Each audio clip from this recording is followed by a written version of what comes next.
The chapter is a truly beautiful mind. इसमें हम लोग एल्बर्ट आइंस्टाइन के बारे में पढ़ेंगे। एल्बर्ट आइंस्टाइन का बॉर्न 14 मार्च 1879 को हुआ था in the German city of Uloom without any indication that he was destined for greatness.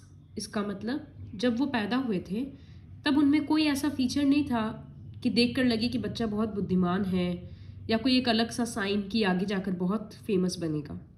On the contrary, मतलब इसका अपोजिट था। उसकी मम्मी सोचती थी कि एल्बर्ट एक फ्रीक है, मतलब एक अजीब सा बच्चा दिखता था वो, क्योंकि उसका हेड थोड़ा बड़ा था बॉडी के कंपैरिजन में, सिर बड़ा था। At the age of 2.5 Einstein still wasn't talking. 2.5 साल के होने के बाद भी ये बोलते नहीं थे, और जब फाइनली वो बोलना शुरू किए तो सब कुछ डबल बोलते थे, दो बार।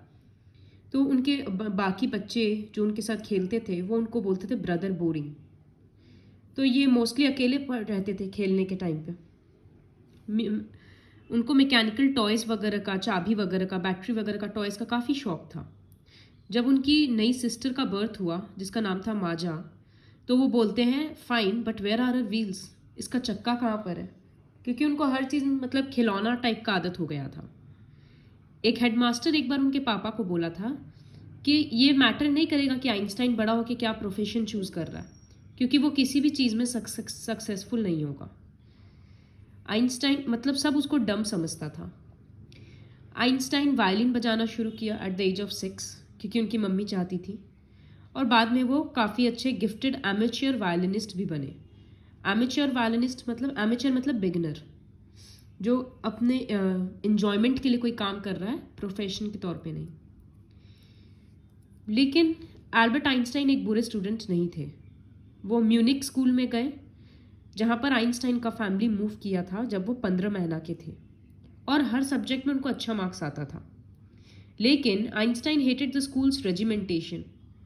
उनको स्कूल का जो ये रूल्स एंड रेगुलेशंस है ये सब अच्छा नहीं लगता था, और वो टीचर से मोस्ट ऑफ द टाइम फिर बहस करने लगते थे।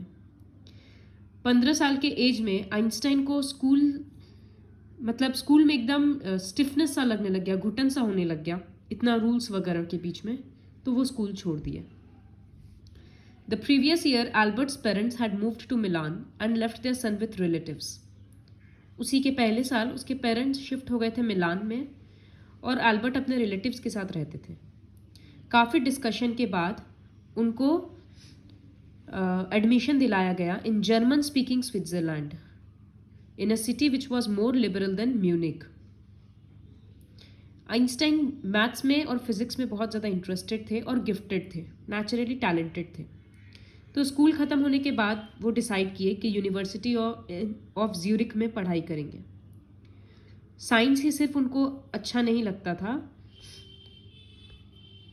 उनको एक स्पेशल इंटरेस्ट जागा एक स्टूडेंट में जिसका नाम था मिलेवा मेरिक, क्योंकि वो भी आइंस्टाइन को अपने जैसे क्लेवर लगती थी।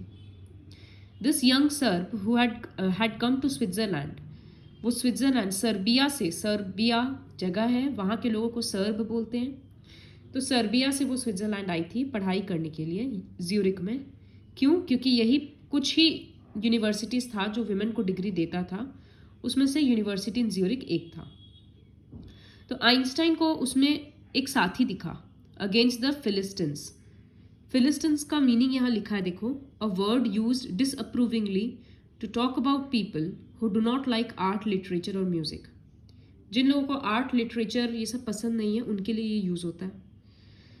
तो आइंस्टाइन को भी वैसे लोग पसंद नहीं थे जिनको आर्ट, म्यूजिक पसंद नहीं हो, तो उसमें इसको एक साथी दिखा मिलेवा में।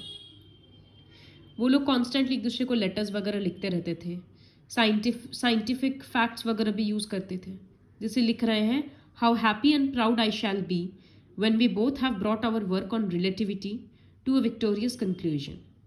रिलेटिविटी साइंस का एक कंसेप्ट है, तो ये बोल रहे कि अगर जिसमें उस फील्ड में अगर हम लोग दोनों को सक्सेस मिल जाएगा तो कितना अच्छा बात होगा, इस तरह से। In 1900 at the age of 21 Albert Einstein graduate हो चुके थे और उनके पास कोई जॉब नहीं था। फिर वो टीचिंग असिस्टेंट के जैसे काम शुरू किए, प्राइवेट लेसन्स देने लग गए लोगों को, और फाइनली 2 साल के बाद उनको काम मिला। क्या काम था? पेटेंट ऑफिस में टेक्निकल एक्सपर्ट का। पेटेंट ऑफिस क्या होता है? जब कोई किसी चीज़ को डिस्कवर करता है तो अपने नाम पे उसको रजिस्टर करवाना पड़ता है कि ये राइट मेरा है, हम डिस्कवर किए हैं। तो इस तरह से पूरा फॉर्मेलिटीज़ होता है। तो उसी वर्क को पेटेंट बोलते हैं। तो वही पेटेंट ऑफिस में वो काम करते थे। तो उनके ऑफिस में क्या होता था, सब नया नया डिस्कवरीज आता था जिनको वो लोग रजिस्टर करते थे। आयरॉनिकली आइंस्टाइन खुद भी वही काम करते थे। वो खुद अपना सीक्रेट आइडियाज़ वगैरह डेवलप कर रहे थे। वो अपने ड्रॉर को, डेस्क ड्रॉर जो उनका था, उसको बोलते थे bureau of theoretical physics. Theoretical physics, physics का एक पार्ट होता है जिसमें थ्योरी रहता है सिर्फ। तो वो वही सब डिस्कवर कर रहे थे, लिख रहे थे, अपना थ्योरीज बनाते थे, अपने डेस्क ड्रॉर में रखते थे। इसीलिए उनको बोला जाता था, बोलते थे वो डेस्क को ब्यूरो ऑफ थियोरेटिकल फिजिक्स। उनका एक काफ़ी फेमस पेपर था स्पेशल थ्योरी ऑफ रिलेटिविटी, जिसके अकॉर्डिंग, अब ये बहुत साइंटिफिक कंसेप्ट है कि time and distance are not absolute, तो ये बस लर्न कर लेना।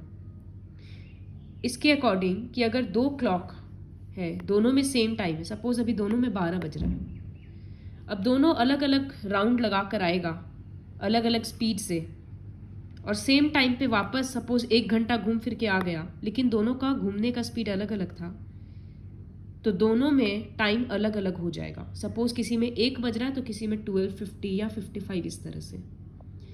तो दोनों घड़ी सेम टाइम पे शुरू किया था 12 बजे, और ठीक 1 घंटा बाद आया, फिर भी दोनों में टाइम सेम नहीं रहेगा। ये उनका कंसेप्ट था। तो इसको बोलते हैं थ्योरी ऑफ रिलेटिविटी। फिर वो एक बहुत फेमस फॉर्मूला बनाए, E=mc²।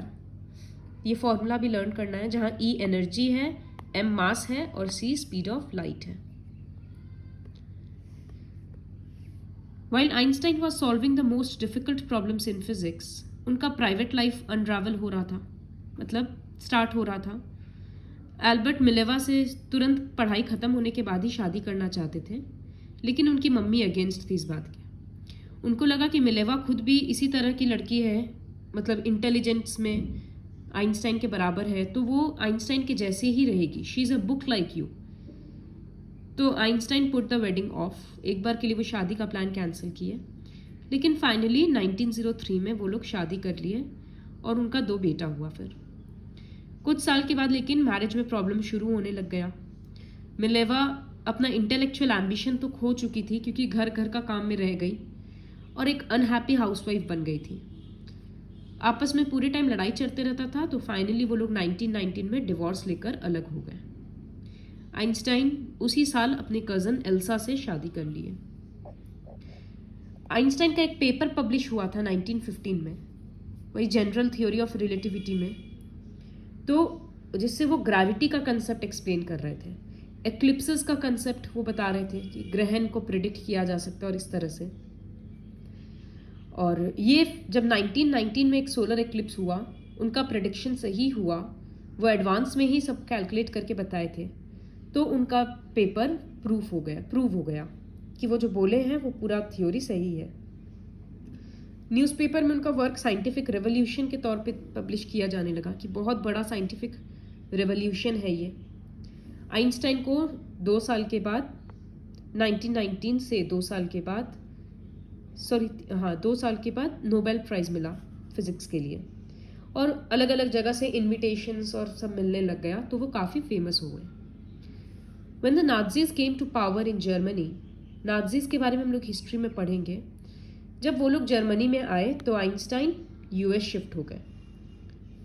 5 इयर्स बाद न्यूक्लियर फिशन डिस्कवर हुआ बर्लिन में, तो अमेरिकन फिजिसिस्ट सब एकदम मतलब अपसेट हो गए कि अमेरिका इन्वेंट नहीं कर पाया। Many of them had fled from fascism just as Einstein had, and now they were afraid the Nazis could build and use an atomic bomb. अब उनको लगने लगा था कि नाजीज के हाथ में अगर बॉम्ब का फॉर्मूला वगैरह मिल जाएगा तो वो लोग पूरे वर्ल्ड में अब फिर कैप्चर करना अपना शुरू कर देंगे, वो लोग डिस्ट्रॉय कर देंगे सब चीज़। तो नाजीज से डर के ही लोग यूएस भागे थे। At the urging of a colleague, Einstein wrote a letter to the American President Franklin D Roosevelt. वो रूजवेल्ट को एक लेटर लिखे, उसमें बोले कि एक इस तरह का सिंगल बॉम्ब एक पूरा पोर्ट डिस्ट्रॉय कर सकता है, इनफैक्ट आसपास का जगह भी डिस्ट्रॉय कर देगा। His words did not fail to have an effect. इनका वर्ड्स खाली नहीं गया, इसका असर क्या हुआ, अमेरिकन खुद और एटॉमिक बॉम्ब सीक्रेटली डिस्कवर कर लिया और जापानीज सिटीज़ में गिराया, हिरोशिमा और नागासाकी। ये हम लोगों को पता है, वर्ल्ड वॉर शुरू हुआ फिर इससे। Einstein was deeply shaken by the extent of the destruction. वो ये डिस्ट्रक्शन देखकर बहुत शॉक्ड हो गए। फिर वो यूनाइटेड नेशंस में एक पब्लिक मिसिसिव लिखे। मिसिसिव मतलब बहुत डिटेल्ड लेटर।